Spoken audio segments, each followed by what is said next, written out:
कल हमने एक लिंक ट्विटर पर आपको पोस्ट किया था, किसी ने मुझे फॉरवर्ड किया था। मैं टीवी बहुत कम देखती हूँ, तो उसमें सुधीर चौधरी जी का वो वीडियो था, आपने देख लिया होगा। पीयूष गोयल जी ने उसको रीट्वीट किया है, कई लाख लोगों ने देखा है, कई हजार लोगों ने उसको ट्वीट किया है। तो उसमें 2014 का एक वीडियो है, सॉरी 2014 नहीं, उनका कहना था कि लॉकडाउन फेल हो जाता अगर मोदी जी की ये योजनाएं ना होती। 2014 के पहले सोशल डिस्टेंसिंग का पालन नहीं हो पाता। इस समय जो हम पालन कर पा रहे हैं उसमें शौचालयों का बहुत बड़ा योगदान है। दूसरा सवाल, क्या भारत, उन्होंने 5 प्रमुख सवाल पैदा करे सुधीर चौधरी जी ने, कि अगर 10 करोड़ घरों में शौचालय ना होता, अगर घरों में 8 करोड़ घरों में गैस चूल्हा ना होता, अगर 2 करोड़ परिवारों के पास मकान ना होता। देखिए कितने गंभीर क्वेश्चन है इस कोरोना वैश्विक संकट के समय, जबकि देश आपदा महामारी से जूझ रहा है। तो देखिए सुधीर चौधरी जी ने कितने वाजिब सवाल उठाए हैं। घरों में यदि शौचालय ना होता, बिल्कुल बहुत इंपॉर्टेंट बात है ये। 8 करोड़ घरों में गैस चूल्हा ना होता। आपको पता होगा कि 7 से 8% लोग ही अपने सिलेंडर्स को रीफिल करा पाते हैं। शेष सबने बांध के या तो टाड़ पे रखा है या बेच दिया है। बल्कि महोबा के गांव में किसानों का यह भी कहना था कि 1 लीटर मट्टी का तेल मिलता था, जिसकी ढिबरी में हमारे बच्चे पढ़ते थे। वो मट्टी का तेल भी बंद हो गया, और चूंकि हमारे पास रोजगार नहीं है तो सिलेंडर रिफिल कराने का तो कोई प्रश्न ही नहीं उठता। रोजगार हो तो सिलेंडर हो। दूसरी चीज, अगर 2 करोड़ परिवारों के पास मकान ना होता, इंदिरा आवास योजना का नाम बदलकर प्रधानमंत्री आवास योजना कर लेना, निर्मल भारत को स्वच्छ भारत कर लेने से योजनाएं मौलिक रूप से आपकी नहीं हो जाती। Stop this cut, copy and paste and it won't suits you as well.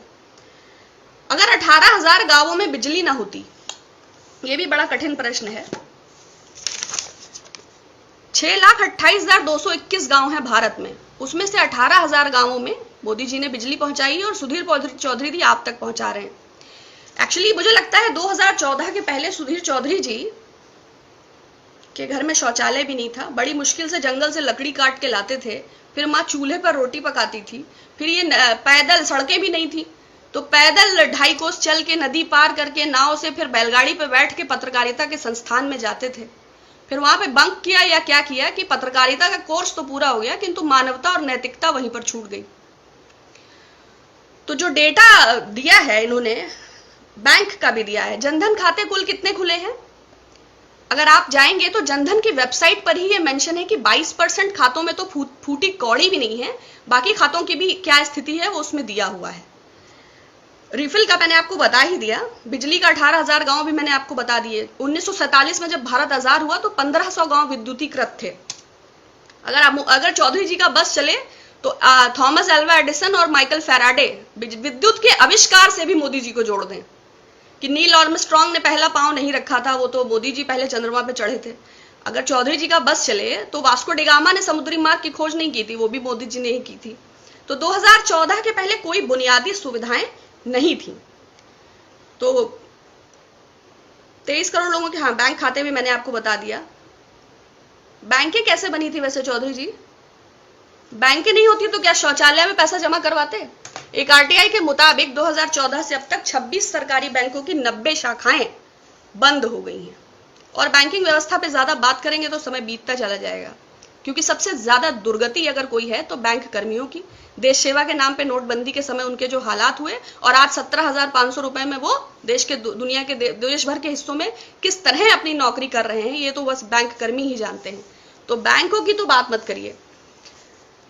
Cylinder और खाता और जनधन और विद्युत और परिवारों के पास मकान, तो बुनियादी सुविधाएं भी 2014 के पहले सुधीर चौधरी जी को उपलब्ध नहीं थी। ये बहुत प्रख्यात पत्रकार हैं।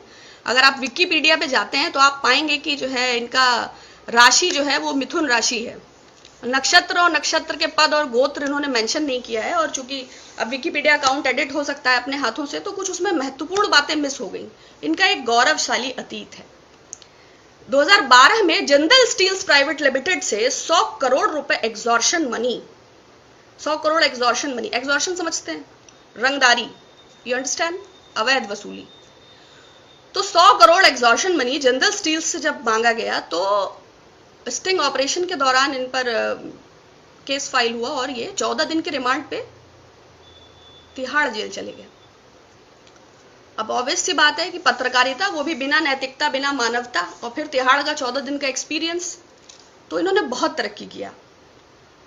निकले तो थोड़ा मानसिक रूप से असंतुलन होना स्वाभाविक था, वो इनकी पत्रकारिता में भी दिखता रहता है।